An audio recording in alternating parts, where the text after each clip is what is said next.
Everyone, आज से हम जा रहे हैं शुरू करने रेगुलेशन। जो भी हमारे ह्यूमन फिजियो का रेगुलेशन पार्ट है वो हम इस लेक्चर सीरीज में कवर करेंगे। सबसे पहले शुरू करते हैं रेगुलेशन ऑफ रेस्पिरेटरी सिस्टम। इसके अंदर हमें सबसे पहले तो देखना है या समझना है कि मैकेनिज्म ऑफ ब्रीदिंग कंट्रोल क्या होता है। ब्रीदिंग मतलब आप क्या समझते हैं? Breathing it means inhalation and exhalation. एक जो कंप्लीट सांस लेना होता है, सांस लेना और सांस छोड़ना, उसको कंप्लीट वन ब्रीदिंग कहते हैं। In this the respiratory system maintain oxygen and carbon dioxide level in blood. Respiration हमारे लिए क्यों ज़रूरी है? देखिए, डाइजेस्टिव सिस्टम या डाइजेशन जब हम पढ़ते हैं तो हम समझते हैं कि कैसे कॉम्प्लेक्स फूड जो है वो टूट के सिंपल फॉर्म में बन जाता है। ठीक है, ये काम हो गया डाइजेस्टिव सिस्टम का। हम फूड खाते हैं क्यों? हम फूड इसलिए लेते हैं ताकि हमें एनर्जी मिल सके। एनर्जी हमें सिर्फ डाइजेस्ट करने से नहीं मिलती है, उसके लिए एक प्रोसेस रिस्पिरेशन जो इस बहुत ज़रूरी है। ऑक्सीजन जब हमारे बॉडी में जाता है एंड वो ऑक्सीडेशन करता है या उसका यूज़ होता है, तब हमारा जो वो सिंपल फूड होता है वो हमारे टिश्यू या हमारे सेल के द्वारा ऑब्जॉर्ब होता है और वो फर्दर एक्टिविटी करता है, जैसे मूवमेंट या फर्दर ग्रोथ में भी हेल्प करता है। रिस्पिरेशन बहुत ही इंपॉर्टेंट है और ये जो है वो मेंटेन करता है हमारे ऑक्सीजन एंड कार्बन डाइऑक्साइड के लेवल को हमारे ब्लड में। Breathing is control bye neural, chemical and mechanical mechanism. Regulation मतलब हम क्या समझते हैं? कैसे हम सांस लेते हैं, सांस छोड़ते हैं, या इस पूरे प्रोसेस में कौन कौन सा केमिकल रिलीज होता है, कौन सा केमिकल कौन सा रोल प्ले करता है, इससे हमारे बॉडी के फिजियोलॉजी पर क्या इफेक्ट पड़ता है। इस चैप्टर में और इस टॉपिक में हम उसके बारे में ही जानेंगे।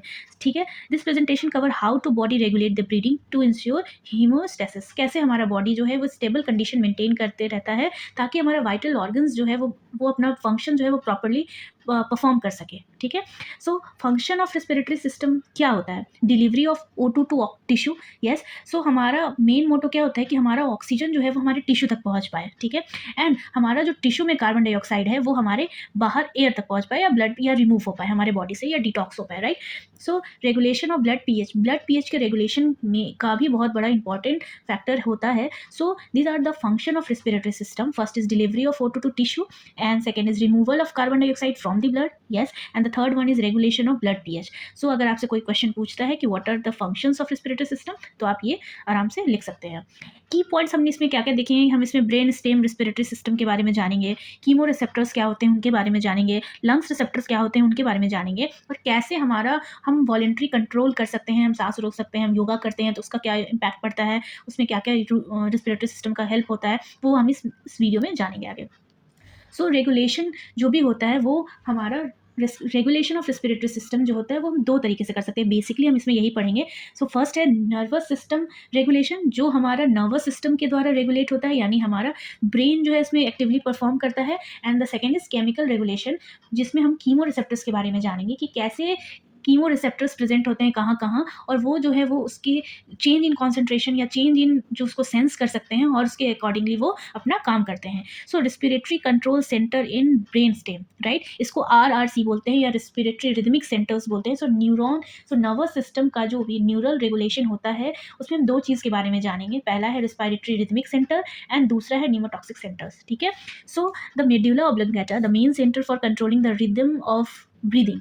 हमारा मेड्यूला जो होता है वो सबसे ज़्यादा क्रूशियल रोल प्ले करता है हमारे ब्रीदिंग के रिदम को मेंटेन करने के लिए। ठीक है, ये यहाँ पे जो होता है RRC प्रेजेंट होता है, यानी रेस्पिरेटरी रिदमिक सेंटर इसको कहते हैं। And it has two parts, dorsal respiratory group DRG जिसको कहते हैं, the responsible for basic rhythm of quiet breathing जिसको कहते हैं eupnoea. And second point is control inspiration by stimulating the diaphragm and external intercostal muscle. Dorsal respiratory groups जो हमारे medulla होता है उसमें जो डॉर्सल पार्ट पे रेस्पिरेटरी रिदमिक सेंटर में जो डॉर्सल पार्ट पे जो भी प्रेजेंट होते हैं वो हमारा दो काम करते हैं। सबसे पहले वो रिस्पॉन्सिबल होते हैं हमारे रिदम को मेंटेन करने के लिए, जब हम शांत होते हैं तो उस ब्रीदिंग को मेंटेन करने के लिए। एंड सेकेंड है वो हमारे इंस्पिरेशन को यानी इनहेलेशन ऑफ ऑक्सीजन को स्टिमुलेट कर देते हैं या स्टिमुलेशन में मदद करते हैं, और जो डायफ्राग्राम और इंटरकॉस्टल मसल के हेल्प से। ठीक है, now the ventral respiratory group जो हमारे मेड्यूला ऑब्लिंगेटा है उसमें हमारा जो रेस्पिरेटरी रिदमिक सेंटर होता है उसमें जो वेंट्रल साइड पे जो प्रेजेंट होते हैं ग्रुप्स, वो उनका क्या क्या काम होता है? Involves in both inspiration and expiration. Dorsal वाले का काम यही होता है, सिर्फ वो इंस्पिरेशन को को रेगुलेट करने में मदद करता है, but the ventral side helps in both inspiration and expiration both. Activated during forceful breathing, exercise, coughing, etc. Control accessory muscles for forced expiration. Ventral side या ventral part of the respiratory rhythmic centre का काम यही होता है कि वो हमारे, वैसे तो वो हमारे दोनों इंस्पिरेशन एक्सपायरेशन दोनों को कंट्रोल कर लेते हैं, बट बेसिकली वो सबसे ज़्यादा एक्टिव हो जाते हैं कब, जब हम फोर्सफुल ब्रीदिंग कर रहे होते हैं। जैसे हम एक्सरसाइज करना शुरू करते हैं तो हम क्या करते हैं, जल्दी जल्दी सांस लेते हैं या जल्दी जल्दी सांस छोड़ते हैं, that is known as forceful breathing. तो हम जब फोर्सफुल ब्रीदिंग करते हैं एक्सरसाइज के टाइम, या हमें जब खांसी आ रही होती है, मेरे कफ हो रहे होते हैं, तो उस टाइम हम फोर्सफुली ब्रीदिंग करते हैं, उस टाइम भी ये एक्टिवेट हो जाते हैं and control accessory muscles for forced expiration. और हमारे एसेसरी मसल्स होते हैं जो इंटरनल इंटरकॉस्टल मसल्स और जो हमारे एब्डोमिनल मसल्स होते हैं, इसको हम लोग कहते हैं एसेसरी मसल्स रिस्पॉन्सिबल और playing role in respiratory system. So जो ये हमारे एसेसरी मसल्स होते हैं वो हमें फोर्सफुल और उनको एक्टिवेट कर देते हैं, और ताकि हम फोर्सफुल एक्सपायरेशन कर पाएँ। ठीक है, तो आप कभी सांस फोर्सफुली छोड़ के देखिए तो आपको समझ में आएगा कि आपका जो है पेट का या एब्डोमिनल जो मसल्स होती हैं वो भी रोल कर रही होती हैं, वो भी एक्टिव हो जाती हैं, वो भी काम करना शुरू कर देती हैं। So this is all about the medulla oblongata, जो कि हमारे नर्वस रेगुलेशन में कैसे रोल प्ले करती है, हमने ये जाना। नाउ ब्रेन स्टेम में या हमारे नर्वस सिस्टम में पॉन्स रीजन रिप्रेजेंट होता है। उसके पास क्या कौन कौन सा सेंटर होता है? पहला सेंटर होता है न्यूमोटॉक्सिक सेंटर, जो कि हमारे ब्रीदिंग के रेट और पैटर्न को रेगुलेट करता है, राइट। एंड द सेकेंड, वो जो है वो इनहिबिट करता है डॉर्सल रिस्पिरेटरी ग्रुप को to prevent over inhalation, providing normal breathing rhythm. So pneumotaxic centre का क्या काम होता है? सो न्यूमोटॉक्सिक सेंटर क्या करता है, वो उसको हम लोग स्विच ऑफ सेंटर भी बोलते हैं, और उसका मतलब यही होता है कि वो जैसे ही हम बहुत ज़्यादा ब्रीदिंग करने लगते हैं या इनहेलेशन ऑफ ऑक्सीजन करने लगते हैं, सो ये जो है वो डीआरजी के पास बोलता है कि बस करो भाई डीआरजी, तुम थोड़ा रुक जाओ, और ये इनहिबिट कर देता है ओवर इनहेलेशन को, कि ताकि हम ज़्यादा से ज़्यादा ऑक्सीजन ना लें, क्योंकि ज़्यादा से ज़्यादा ऑक्सीजन भी जाना हमारे लिए हो जाता है, क्योंकि हम इतना जल्दी एक्टिवली पार्टिसिपेट नहीं कर पाता है। सो ज़्यादा से ज़्यादा ऑक्सीजन ना जाए और हम नॉर्मल ब्रीदिंग कर पाएँ, इसके लिए जो है वो न्यूमोटॉक्सिक सेंटर रोल प्ले करता है। नाउ एपिनॉस्टिक सेंटर्स, इसका क्या रोल होता है? ये प्रमोट करता है deep and prolong inspiration by stimulating the DRG. ये रोल प्ले करता है कि ये ताकि हम ज़्यादा लंबा इंस्पिरेशन कर पाएँ, और ये स्टिमुलेट करता है डीआरजी को। सो पॉन्स के पास 2 सेंटर्स प्रेजेंट होते हैं, पैरा न्यूमोटॉक्सिक सेंटर्स, जो कि इनहिबिट करता है डीआरजी को, ताकि हम ज़्यादा से ज़्यादा इनहेलेशन, ओवर इनहेलेशन नहीं कर पाए, यानी ज़्यादा से ज़्यादा ऑक्सीजन हम सांस ना ले पाएँ। ठीक है, ताकि हमारा ब्रीदिंग रेट या ब्रीदिंग रिदम जो है वो मेंटेन रहे। न्यूमोटॉक्सिक सेंटर्स को हम जो है वो स्विच ऑफ सेंटर भी बोलते हैं। नाउ एग्नोस्टिक सेंटर का काम क्या होता है? ये जो है वो स्टिमुलेट करता है डीआरजी को, यानी ये डॉर्सल रिस्पिरेटरी ग्रुप को, ताकि हमारे मेड्यूला को, ताकि ये जो है वो प्रोलॉन्ग इंस्पिरेशन कर पाए। ठीक है, सो हमारे नर्वस रेगुलेशन में हमने 2 चीज़ पढ़ी, मेड्यूला एंड पॉन्स। मेड्यूला का काम होता है, मेड्यूला को हम लोग कहते हैं, उसके पास रिस्पिरेटरी रिदमिक सेंटर होते हैं, एंड वो जो है वो रिदम को मेंटेन करने में मदद करता है, इंस्पिरेशन एक्सपायरेशन को। ठीक है, उसके 2 पार्ट हैं, डॉर्सल साइड पे डीआरजी ग्रुप प्रेजेंट होता है एंड वेंट्रल साइड पर वीआरजी ग्रुप प्रेजेंट होता है। इनका अपना अपना पर्टिकुलर काम होता है। नाउ पॉन्स रीजन जो होता है वो फर्दर, उसको हम लोग क्या कहते हैं? स्विच ऑफ सेंटर कहते हैं। उसके पास न्यूमोटॉक्सिक सेंटर होते हैं, जो कि इनहेलेशन को रोकने में मदद करता है, कि ताकि हम ज़्यादा से ज़्यादा सांस ना ले, ओवर इनहेलेशन नहीं हो पाए और रिदम मेंटेन रहे। सो नाउ कीमो रिसेप्टर्स या केमिकल रेगुलेशन कैसा करता है हमारा रेस्पिरेटरी सिस्टम? सो केमिकल रिसेप्टर्स की हेल्प से जो है वो हम केमिकल रेगुलेशन कर सकते हैं। सो ये केमिकल रिसेप्टर्स कहाँ कहाँ प्रेजेंट होते हैं? सो ये केमिकल रिसेप्टर जो कि रिस्पिरेशन में मदद करते हैं, वो प्रेजेंट होते हैं सेंट्रल कीमो रिसेप्टर, हमारे central part of the body में, एंड सेकेंड होता है पेरिफेरल कीमो रिसेप्टर, जो पेरिफेरी में प्रेजेंट होते हैं। ठीक है, सो हमारा सेंट्रल कीमो रिसेप्टर कहाँ प्रेजेंट होता है? वो हमारे प्रेजेंट होता है मेड्यूला में। ठीक है, सो मेड्यूला का काम क्या है? ये रिसेप्टर का काम ये है कि ये मॉनिटर करता है, monitor changes in CO2 concentration and pH of cerebrospinal fluid. So cerebrospinal fluid CSF में जो भी कॉन्सेंट्रेशन पीएच में या CO2 के कॉन्सेंट्रेशन में चेंज होगा, ये सबसे पहले तो उसको मॉनिटर करेगा। पहली बात, ये ऑक्सीजन के कॉन्सेंट्रेशन को मॉनिटर नहीं करता, ये ओनली सिर्फ CO2 और pH जो भी H+ का ग्रेडियंट चेंज होता है उसके ही को सेंस करता है, उसी के कॉन्सेंट्रेशन को सेंस करता है। इसका काम क्या है? When CO2 rise in blood, it diffuses into the CSF where it react to form carbonic acid, lowering pH. This decrease in pH stimulate an increase in breathing rate to expel CO2 and restore normal pH. सो इसका काम क्या है? जैसे ही carbon dioxide हमारे blood में बढ़ जाता है, ये रिसेप्टर्स जो होते हैं वो डिफ्यूज़ इनटू CSF वो CSF में डिफ्यूज हो जाते हैं, वेयर वहाँ पे जो है वो ये रिएक्ट करते हैं कार्बोनिक एसिड से और pH को घटा देते हैं, ठीक है। This decrease in pH stimulate and increase in breathing rate. So ये क्या करते हैं, जैसे ही ये pH जैसे ही ये डिक्रीज कर देते हैं pH को, वैसे ही हमारा ब्रीदिंग रेट जो होता है वो इंक्रीज हो जाता है, ठीक है। और हम ज़्यादा से ज़्यादा कार्बन डाइऑक्साइड एक्सहेल करने लगते हैं और फिर बाद में हमारा वो बॉडी नॉर्मल pH पे आ जाता है। सो मैकेनिज्म यही है कि जैसे ही हमारे बॉडी में कार्बन डाइऑक्साइड का कॉन्सेंट्रेशन बढ़ जाता है, तो क्या करते हैं, सबसे पहले ये रिसेप्टर्स का काम ये है कि वो सिग्नल्स को भेजते हैं, वो CSF में डिफ्यूज हो जाते हैं, वहाँ कार्बोनिक एसिड ज़्यादा बढ़ने लगता है जो कि pH को घटा देता है। जैसे ही pH घटता है वैसे ही हमारे ब्रीदिंग रेट के पास सिग्नल जाता है कि प्लीज़ तुम जो हो वो अपना ब्रीदिंग बढ़ा दो, ताकि हम ज़्यादा से ज़्यादा कार्बन डाइऑक्साइड बाहर की तरफ कर दें। हमारा मोटो यही होता है, कार्बन डाइऑक्साइड हमारे बॉडी में बढ़ जाएगा तो हम चाहेंगे ही कि ज़्यादा से ज़्यादा कार्बन डाइऑक्साइड बाहर चला जाए हमारी बॉडी से, एक्सपेल आउट हो जाए, और उसकी वजह से जो है वो कार्बन डाइऑक्साइड का जो भी राइज हुआ रहता है हमारी बॉडी में वो रेगुलेट हो जाता है। इंपॉर्टेंस क्या होता है, the receptor are primary responsible for maintaining CO2 homeostasis. So central chemo receptor का प्राइमरी रोल यही होता है कि वो CO2 के हीमोस्टेसिस को मेंटेन करता है, हमारे बॉडी में CO2 ज़्यादा से ज़्यादा ना बढ़ जाए उसका ये पूरा ध्यान देता है। नाउ पेरिफेरल कीमो रिसेप्टर्स क्या होते हैं, located in the carotid and aortic bodies. So ये पेरिफेरल कीमोरिसेप्टर्स कहाँ प्रेजेंट होते हैं, कैरोटिड और एरोटिक बॉडीज़ में प्रेजेंट होते हैं। मैं आपका इसका लोकेशन बताती हूँ कि ये कहाँ होते हैं।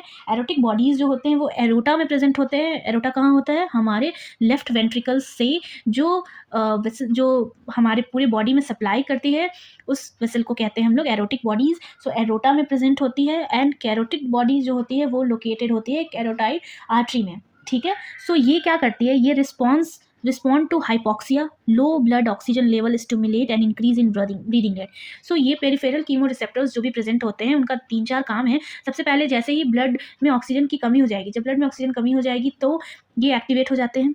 Second, sensitive to CO2 and pH। जैसे ही CO2 जैसे ही ऑक्सीजन लो होता है, वो या तो CO2 बढ़ जाता है एंड उसकी वजह से pH घट जाएगा एंड एसिडोसिस हो जाता है, राइट। सो ये जो है वो रिस्पॉन्स करता है। The receptor send signal to the medullary respiratory centre to increase breathing rate. और तभी ये पेरिफेरल कीमो रिसेप्टर का काम यही होता है, ये हमारे पेरीफेरी में प्रेजेंट होते हैं। सो इनका काम यही होता है कि ये जो है वो सिग्नल देते हैं RRC मेड्यूला को कि ताकि तुम ज़्यादा से ज़्यादा सांस लो, ऑक्सीजन की कमी हो गई है। सो बेसिकली इनका रोल यही रहता है। Now lungs and airway stretch receptors, बहुत सारे स्ट्रेच रिसेप्टर्स भी प्रेजेंट होते हैं। स्ट्रेच रिसेप्टर्स जो कि स्ट्रेच करते हैं हमारे सांस लेना, सांस छोड़ना, जो कि इरिटेशन रिसेप्टर्स, ये सब जो भी रिसेप्टर्स स्ट्रेच रिसेप्टर्स उसको कहते हैं, प्रेजेंट होते हैं हमारे लंग्स में। सबसे पहले है हेरिंग्स ब्यूरल रिफ्लेक्स, जो कि प्रोटेक्ट करता है हमारे लंग्स को for over expansion during deep breathing.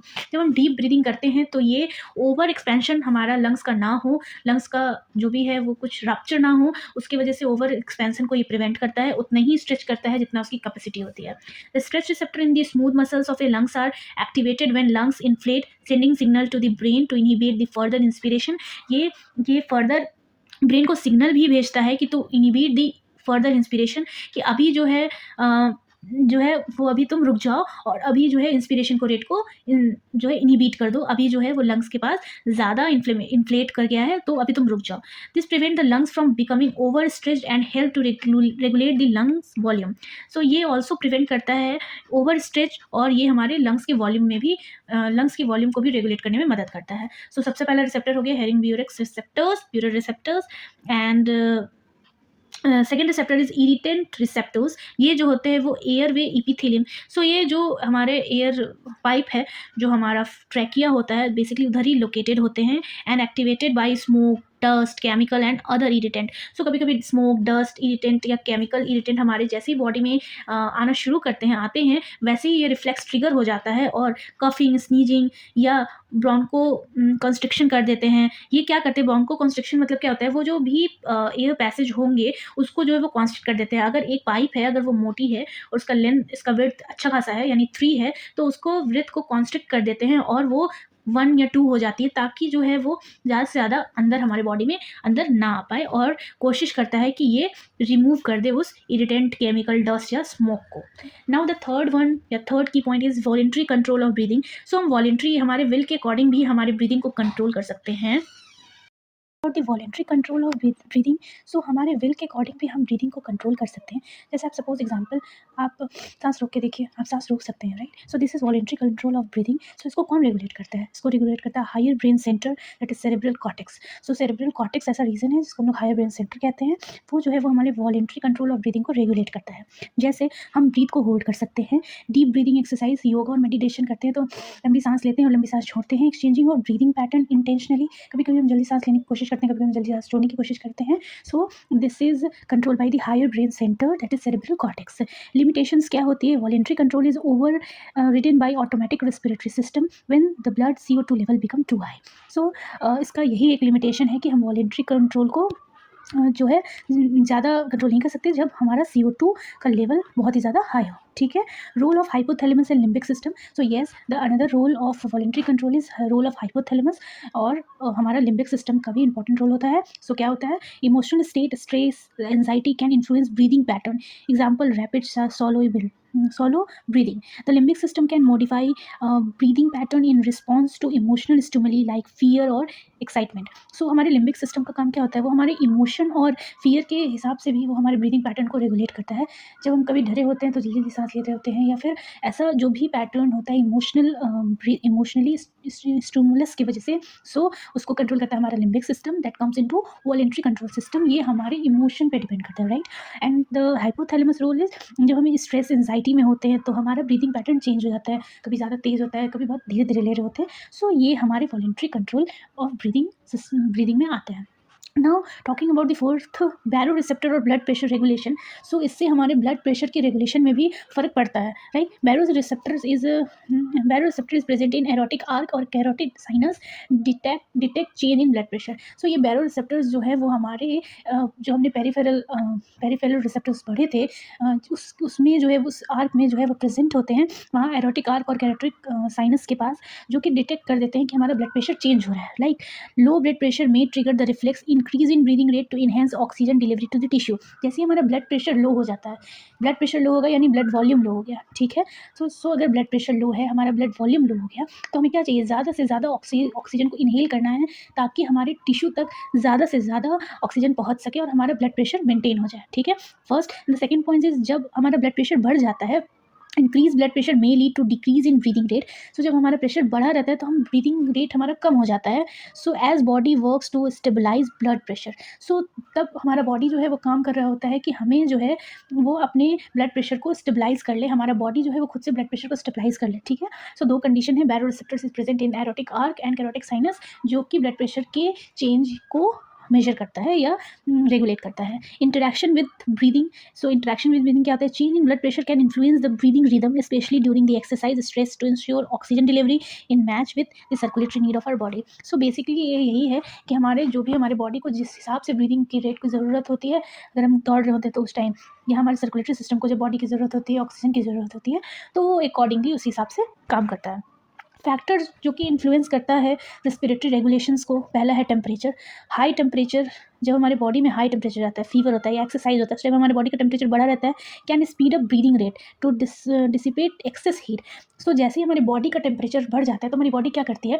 हमारी बॉडी में हम ज़्यादा से ज़्यादा ब्रीदिंग के स्पीड को बढ़ा दिया जाता है, ताकि जो है वो हम जो एक्सेस हीट को है उसको एक्सहेल कर सके। यानी हमारी बॉडी जो उस टाइम ज़्यादा से ज़्यादा ऑक्सीजन को कंज्यूम कर रही होती है, तो हमारी बॉडी क्या करती है? वो चाहती है कि ज़्यादा से ज़्यादा जो एक्सेस हीट जो बन रहा होगा वो हमारे बॉडी से एक्सहेल आउट हो जाए। और डिक्रीज, जैसे ही हमारे बॉडी का टेम्परेचर कोल्ड हो जाता है या कोल्ड इन्वायरमेंट में जाते हैं, तो हम लोगों का ब्रीदिंग रेट स्लो हो जाता है, ताकि हमारी बॉडी का हीट जो है वो इंटैक्ट रहे। Now emotion, stress, anxiety and fear can cause hyperventilation, rapid shallow और breathing and dyspnoea, difficulty in breathing. So emotion, जब हम स्ट्रेस में होते हैं, एंजाइटी में होते हैं, तो कभी कभी हमें सांस लेने में दिक्कत भी होने लगती है। सो उसी की वजह से होता है। The body's response to emotion can influenced by the synaptic nervous system, sympathetic nervous system. The body response to emotion can be influenced by sympathetic nervous system. So yes, so emotion के time पे हमारे साथ ऐसा होता है. So third factor is pain stimuli, especially the chest or abdomen, can alter the normal breathing pattern, often causing shallow and rapid breathing. So कभी कभी pen stimulus जो हमारे एब्डोमेन और चेस्ट एरिया रिप्रेजेंट होती है, कभी कभी हमें चेस्ट में पेन होने लगे या पेट में दर्द होने लगे, तो हम क्या करते हैं, हमारे उसके वजह से भी ब्रीदिंग पैटर्न में चेंज आ जाता है. Medication, opioid and sedatives can depress the respiratory system in centres in the brain stem slow down the breathing. So sedatives अगर हम लोग लेते हैं तो वो क्या करता है, हमारे रेस्पिरेटरी रिदमिक सेंटर को या ब्रेन को स्लो कर देता है ताकि हम धीरे धीरे ब्रीदिंग कर पाएँ। स्टिमुलेंट जो हम लोग कैफ़ीन लेते हैं, कॉफ़ी पीते हैं या चाय पीते हैं या जो भी लेते हैं, उसकी वजह से हमारे ब्रीदिंग रेट बढ़ जाता है। सो हम लोग इस पूरे वीडियो में यही देखेंगे कि हम लोग ने कैसे रेस्पिरेटरी रेगुलेशन सो रेस्पिरेटरी बहुत कॉम्प्लेक्स प्रोसेस है रेस्पिरेटरी रेगुलेशन। इसमें जो है वो अलग अलग पार्ट अलग अलग रोल प्ले कर जाता है। हमारा नर्वस सिस्टम अलग प्ले कर रहा होता है, हमारा केमिकल सिस्टम जो हमारे बॉडी का है वो केमिकल रेगुलेशन अलग हो रहा होता है, रिसेप्टर्स के द्वारा रेगुलेशन अलग हो रहा होता है, हमारा जो स्ट्रेच रिसेप्टर्स है उनके द्वारा अलग हेल्प किया जाता है। सो ये सारा जो है ये क्यूमुलेटिव और कंबाइंड वे में ही अपना अपना रोल प्ले करते हैं ताकि हमारा ब्रीदिंग रेट जो है वो एक प्रॉपर स्टेबलाइज और होमोस्टेसिस मेंटेन रहे और हम इजीली जो है वो अपना डे लाइफ कर सकें। हम प्रॉपर्ली जितने हमारे बॉडी को ऑक्सीजन की ज़रूरत है हम उतना ले सकें, CO2 जितना ज़्यादा ज़रूरत है एक्सेल करने का वो हम अपने अच्छे से कर सकें। So the basic central control from brain stem, medulla और pons. So medulla have a respiratory rhythmic centre which has dorsal and ventral side, जिनका अलग अलग ग्रुप है, उनका अलग अलग रोल है। नाउ पॉन्स रीजन को, जिसको हम लोग स्विच ऑफ सेंटर कहते हैं। Peripheral feedback from chemoreceptors and mechanoreceptors in lungs. Mechanoreceptors वही हैं जो स्ट्रेच आर्क्स हैं, जैसे ही हमारे लंग्स का में जो है वो ज़्यादा इनहेलेशन हो जाता है या तो उसको एट अ सर्टेन पॉइंट उसके बाद से हमारा लंग्स जो है वो ज़्यादा एयर को इनहेल नहीं करे, इसकी वजह से भी स्टिमुलस रिलीज़ करता है और रिसेप्टर्स प्रेजेंट होते हैं ताकि वो ज़्यादा बढ़े ना। वॉलेंट्री कंट्रोल्स जो हम अपने विल के हिसाब से कंट्रोल कर सकते हैं। इन्फ्लुएंसिंग फैक्टर्स जैसे blood pressure, temperature, emotion and pain, ये सब जो है अलग अलग फैक्टर्स हैं जो कि रिस्पॉन्सिबल में हैं हमारे रिदमिक रेस्पिरेटरी के लिए और हमारे रेस्पिरेटरी सिस्टम के लिए। The body are just breathing to optimize gas exchange and maintain the homeostasis, yes, and ensuring the adequate oxygen supply and CO2 removal. तो बेसिक मोटो यही है कि हमारा बॉडी जो है वो प्रॉपर ये रेगुलेशन क्यों होता है, ताकि हमारा बॉडी हेमोस्टेसिस मेंटेन करके रखे, जितनी ही अमाउंट में हमारे ऑक्सीजन को ज़रूरत है, हमारे बॉडी को ऑक्सीजन ज़्यादा से ज़्यादा ज़रूरत है उसको मिलती रहे और कार्बन डाइऑक्साइड उसी हिसाब से रिमूव होते रहे। Now this is the summary of what we have read in previously. So component क्या है, ब्रेन सेंटर जिसमें हम लोगों ने मेड्यूला ऑब्लिंगेटा एंड पॉन्स पढ़ा, control the rhythms and depth of breathing, ठीक है। सो ये है। Now this is the overview and summary. Central chemoreceptor medulla oblongata, peripheral chemoreceptor carotid and aortic bodies, lungs के पास स्ट्रेच रिसेप्टर्स प्रेजेंट होते हैं जो कि हमारे ओवर एक्सपेंशन ऑफ लंग्स में प्रिवेंट करते हैं। वॉलेंट्री कंट्रोल सेरेब्रल कॉर्टेक्स के थ्रू होता है, हम अपने योगा करते एक्सरसाइज करते हैं उसके अकॉर्डिंग भी हमने ब्रीदिंग को होल्ड कर सकते हैं at a certain extent. Baroreceptors जो कि रिस्पॉन्सिबल है हमारे ब्लड प्रेशर के रेगुलेशन में भी, ठीक है। Now respiratory system feedback mechanism क्या होता है। No, feedback mechanism is one of the most important topic. So हम इसमें ये देखते हैं, जैसे ही ऑक्सीजन का लेवल बढ़ेगा या घटेगा इसके बारे में समझते हैं। सो जैसे ही ऑक्सीजन का लेवल घट जाता है, ठीक है, घट जाता है, that condition is known as hypoxia. जैसे ऑक्सीजन का लेवल घट जाता है तो हमारा पेरिफेरल कीमो रिसेप्टर्स जो हैं वो ब्रीदिंग रेट को इंक्रीज़ कर देते हैं, ठीक है। कार्बन डाइऑक्साइड का बॉडी में जैसे ही लेवल बढ़ जाता है यानी हाइपरकैपेनिया हो जाता है तो हमारा जो सेंट्रल कीमो रिसेप्टर्स होते हैं वो ब्रीदिंग रेट को इंक्रीज़ कर देते हैं ताकि हम ज़्यादा से ज़्यादा कार्बन को एक्सेल आउट कर सकें और ज़्यादा से ज़्यादा ऑक्सीजन को इनहेल कर सकें। ब्लड पीएच या एसिडोसिस जब लो पीएच होता है ड्यू टू CO2 रिटेंशन की वजह से, पीएच लो हो जाता है क्योंकि CO2 रिटेंशन की वजह से, तो हमारा ब्रीदिंग रेट जो है वो तो एक्सपेल CO2 जो है वो ज़्यादा से ज़्यादा बाहर की तरफ जाए या एक्सहेल आउट हो जाए, इसलिए भी हमारा ब्रीदिंग रेट बढ़ता है। टेम्परेचर का क्या है, जैसे ही हमारे बॉडी का हाई टेम्परेचर हो जाता है फिर भी ब्रीदिंग रेट बढ़ जाता है ताकि हम ज़्यादा से ज़्यादा CO2 एक्सहेल कर सकें या हीट को एक्सहेल कर सकें। इमोशन और स्ट्रेस और एंजाइटी के टाइम पे भी ये हमारा फीडबैक मैकेनिज्म काम करता है। Emotional response can change the breathing pattern and sympathetic activation, faster slow shallowing breathing. Pain के टाइम पे भी हमारे चेस्ट और एब्डोमेन में पेन हो जाए तो उस टाइम पे भी हमारा ब्रीदिंग पैटर्न चेंज हो जाता है। This is feedback mechanism. So key respiratory reflexes क्या है, हेरिंग्स मिरर रिफ्लेक्स, ठीक है, ओवर इन्फ्लेमेशन ऑफ लंग्स को बचाता है, इन्फ्लेशन यानी ज़्यादा से ज़्यादा ओवर एक्सपेंशन ना हो जाए हमारे लंग्स का, उसे प्रिवेंट करता है। Inhibit the inspiration to prevent damage, ठीक है। कफ रिफ्लेक्स क्या है, इरिटेंट्स है in airway, dust smoke, जो भी हमारे बॉडी में जैसे ही डस्ट एंड स्मोक एंटर करते हैं ये कफ रिफ्लेक्स जो होता है उसको सेंस कर लेता है और क्या करता है, कफ को या एक्सपेल कर देता है, इरिटेंट्स को बाहर की तरफ फेंक देता है, ठीक है। हम लोग जनरली कफ होने लगता है, छींक आने लगती है, खांसी आने लगती है, ठीक है। स्नीजिंग रिफ्लेक्स क्या है, irritant in the nasal passage, जो हमारे नेजल पैसेज है या नेजल चैम्बर्स जो भी है, so internal external and nasal chamber, उस चैम्बर में जैसे ही इरिटेंट इंटर करता है यानी डस्ट या पॉलन या कुछ भी स्मोक तो हमें स्नीज आने लगता है to clear the nasal passage. Dive reflex क्या है? Submersion of cold water, decrease in heart rate, breathing hold and peripheral vasoconstriction. Stretch receptors, what is stretch receptors? Stretching of lungs tissue during deep breathing. जैसे हम deep breathing करते हैं, deep breathing करेंगे तो हम ज़्यादा से ज़्यादा एयर इनहेल करेंगे एंड एक्सहेल भी करेंगे, राइट? सो स्ट्रेचिंग रिसेप्टर का काम यही है कि प्रिवेंट करता है and by inhibiting further inspiration. जैसे हम डीप ब्रीथ करते हैं, ठीक है, जैसे इनहेल करते हैं ऑक्सीजन को और हम लोग बहुत ही ज़्यादा इंस्पिरेटरी जो है वो ज़्यादा हो जाता है, तो वो उसको प्रिवेंट करता है. कौन? Stretch reflex. तो ये रिफ्लेक्स हैं जो कि हमारे रेस्पिरेटरी ट्रैक्स में प्रेजेंट होते हैं ताकि हमारा जो सिस्टम है वो प्रॉपरली काम कर पाए, हम कोई भी चीज़ ओवर ना कर पाएँ और हमारी बॉडी का होम्योस्टेसिस मेंटेन रहे. सो उसके लिए अलग अलग रोल प्ले करते हैं. Now, talking about the MCQs related with this topic. So, where is the primary control center of breathing located? So, it is medulla oblongata. उसके पास RRC present है, respiratory rhythmic center, which has further divided into two groups, DRG group and dorsal side पे जो respiratory groups present है and the ventral side पे जो respiratory group present है. So, उनका अलग अलग काम है. So, now question is, central chemoreceptor in the medulla oblongata primarily responsible to change in which of the following? So, carbon dioxide के लेवल को चेंज जैसे ही होता है. सो बेसिकली पीएच में चेंज होगा या कार्बन डाइऑक्साइड के लेवल में चेंज होगा तो ही ये रिसेप्टर काम करता है. ऑक्सीजन के चेंज, कॉन्सेंट्रेशन चेंज से इसका कोई लेना देना नहीं है ना. रोल ऑफ पेरिफेरल कीमोरिसेप्टर से क्या है question? Where is the peripheral chemoreceptor located and what do they primary detect? So हमारे जो बॉडी के पेरीफेरी पे प्रेजेंट हैं उसको पेरिफेरल कीमोरिसेप्टर्स कहते हैं.